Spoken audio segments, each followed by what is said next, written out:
Welcome to Websites and TV. I'm Ben Lefebvre.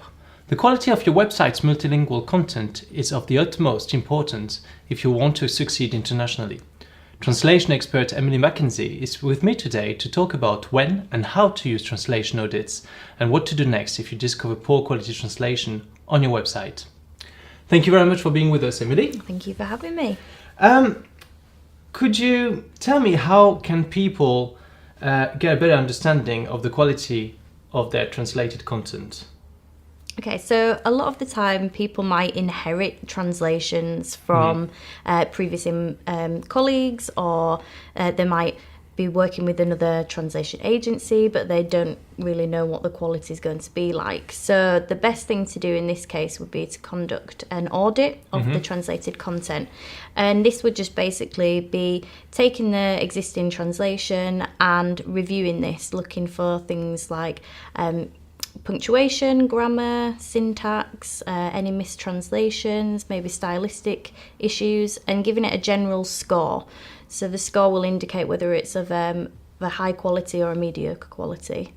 So that's probably the best starting point.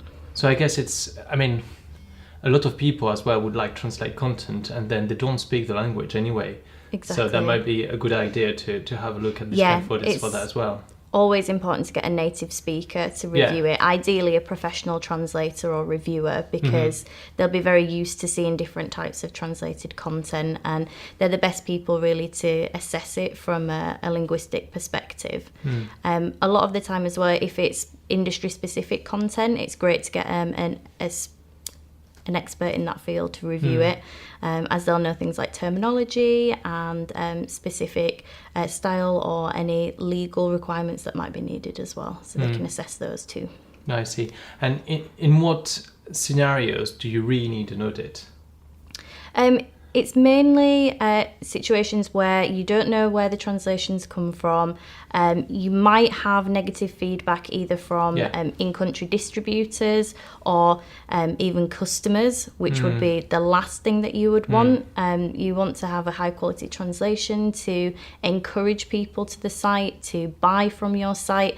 And if someone stumbles across a really bad translation, then there's not going to be a great first impression for your brand. So it's really important to catch these things while you can. Okay, and I guess it's also when you've got, even if you've got someone in-house who can actually speak the language and everything, might be still good for them to have someone to conduct the audit, because sometimes it might be a bit lacking of a step back. Yeah. It's quite good as well even if you work with an existing translation company, reach out to someone else and get a second opinion. Most of the time translation agencies use the same quality assurance processes or very similar, so you'd get a report which would basically say, okay, these are the things that we've identified. They might be stylistic, they might be grammatical, there might be mistranslations, and it puts it in writing then, so it gives you some evidence to go back to your current supplier and say, look, we've noticed these problems, what's going on, how can we rectify this situation? So actually, once you've conducted the audit, where's the next step then? You've got the audit, you've got the score. Yeah. What can you do? So there's sort of three outcomes that you can get from the audit. So the quality will either be really high, it'll be deemed an almost perfect translation. So in that situation, you wouldn't really need to do anything other than that, but it just reassures you that you've got a good quality translation. If it's of a mediocre quality, so hitting somewhere like maybe 5 out of 10 on the scorecard, you could basically conduct a review which would tighten up the translation. There might be specific elements of it which need to be corrected, if there's spelling mistakes or slight mistranslations, then you could get a professional reviewer to work through the translation, neaten it up, and then you'd know moving forward that you've got the highest quality. And the third option is if it's a really, really poor translation. So this might be the case if a non-native speaker of a language has done some translation, a non-professional translator, someone who you kind of just ask and say, oh, can you translate this for me? But it's not their profession. Or it might even be a machine translation. And in those situations, it's often cheaper and more effective to actually retranslate the content completely from scratch, because If it's of such a poor quality, you're going to have to spend more time and more money actually trying to review it than you would if you just took the English and started completely from scratch. Okay, and how can you avoid that? Let's say, so you've got translated content, you conduct the audit, you find out that it's poor translation, but then you've got more stuff to translate at some point. How can you avoid these kind of things? Well, it's really important that you take the time to review your translation supplier. So you might want to do this on a yearly or on a set period of time and say, look, let's sit down together, look at workflows, see what's working well, see what isn't working so well, and just renew that relationship with them.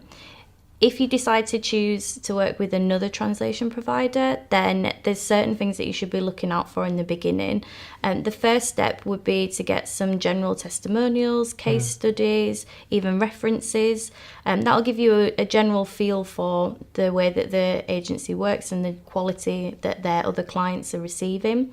You can also look at doing some sample translations just to get examples of the work that their translators are producing, and you can assess that yourself then. And if possible, it's not always the case for certain companies, but if you have in-country distributors or in-country teams that speak the local languages that you require, then really involve them from the beginning, because they'll feel like a valued member of the team then, that you've asked them their opinion. And this could be reviewing the samples, or it could actually be taking part in the validation process. So before any content goes to publication, whether that's offline or onto your website, it's really important that you get feedback at that stage. And even if it's just a quick look over it, like a very simple QA of the work or a full detailed review of the translation, if they're involved, then it gives you a much better standing moving forward, because you can identify where things may go wrong.